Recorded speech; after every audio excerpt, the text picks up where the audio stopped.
नमस्कार मित्रांनो, स्वागत आहे माझ्या यूट्यूब चॅनलमध्ये. तर मित्रांनो, आज आपण हर हर महादेव. आजचा हा व्हिडिओ फक्त एक प्रवास नाही, फक्त एक डोंगर चढाई नाही, तर हा व्हिडिओ आहे आरोग्य, अध्यात्म आणि निसर्गाशी सानिध्य जोडणारा एक दिव्य अनुभव तुम्हाला मी सांगत आहे. तर आम्ही शिवरात्रीच्या दिवशी निघालो डोंगरावर विराजमान असलेल्या आपल्या महादेवाच्या दर्शनासाठी. असं म्हणतात, जेथे निसर्ग आहे तेथे देव आहे आणि जेथे देव आहे तेथे खरी शांती आहे. चला तर मग सुरू करूया अद्भुत शिवदर्शनाचा प्रवास. सकाळची वेळ होती मित्रांनो, थंडगार हवा वाहत होती, पक्ष्यांचा मधुर आवाज कानावर येत होता आणि मनात एकच भावना होती की आज शिवरात्री आणि आपल्याला दर्शनाला जायचं डोंगरावर. डोंगर जवळ आला, समोर दिसत होता उंच उंच शांत आणि दिव्य. डोंगर चढायला एकदम सुरुवात केली तेव्हा आजूबाजूचं वातावरण पाहून मन भारावून गेलं. सुरुवातीला थोडं थकवा जाणत होता, पण मनात महादेवाचे नाव होते, हर हर महादेव, हर हर महादेव. आणि जसजसे वर चढत गेलो तस आत्मविश्वास वाढत गेला. मित्रांनो, डोंगर चढताना आपल्याला जेव्हा आजूबाजूला आयुर्वेदिक वनस्पती दिसतात, तुळस, वरती काही वेगवेगळे वडाचे झाडं लावलेले होते, औषधी झाडं, नंतर नीम होतं. तर ही हवा आपल्याला एकदम आपल्या शरीरासाठी अमृतासारखे असते. आयुर्वेदात सांगितले आहे, निसर्गात चालणं म्हणजे सर्वात मोठी औषधी आहे. डोंगर चढताना शरीराचा आपला व्यायाम होत असतो, आपले फुफ्फुस मजबूत होतात, आपलं मन शांत होतं आणि आपल्याला एक सकारात्मक ऊर्जा मिळत असते. त्यामुळे डोंगर चढणं खूप आरोग्यासाठी फायदेशीर आहे. आयुर्वेदात म्हटलं आहे की व्यायाम, डोंगर चढणं खूप हेल्थसाठी एकदम उत्तम आहे. जसजसे वर पोहोचत गेलो आम्ही तसतसं मन एकदम शांत होत गेलं आणि शहराचा गर्दी गोंगाट आपल्याला बिलकुल ऐकायला येत नव्हतं आणि फक्त देवाची अनुभूती. तिथे वरती सप्तशृंगी मातेला पण नमस्कार केला प्रथमतः.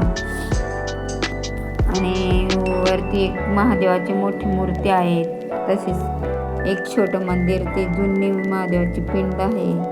त्या महादेव आपल्याला बोलावत आहे असं मनाला वाटत होतं आणि आम्ही एकदम म्हणजे श्रद्धेने चढल्यामुळे आम्हाला थकवा बिलकुल जाणवला नाही. आमच्याबरोबर छोटा मुलगा होता, तो सुद्धा चढून गेला आणि शेवटी तो पवित्र क्षण आला. समोर मंदिर दिसले, मन एकदम आनंदून गेलं, भरून गेलं.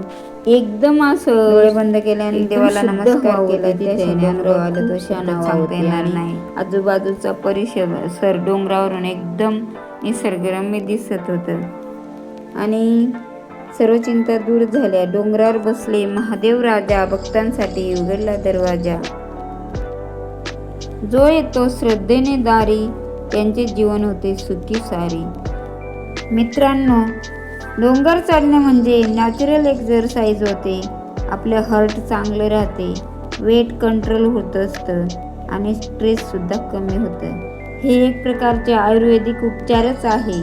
त्यासाठी डोंगर रोज चढत जा, आठवड्यातून एक दिवस तरी डोंगरावर जात जा.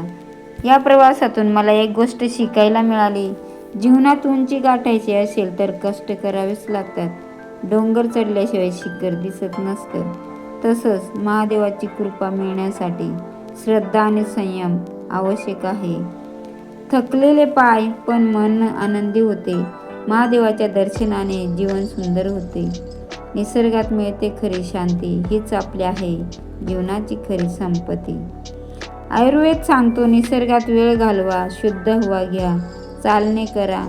यामुळे शरीर निरोगी राहते, मन शांत राहते आणि जेव्हा यात अध्यात्म जोडले जाते तेव्हा जीवन पूर्ण होते.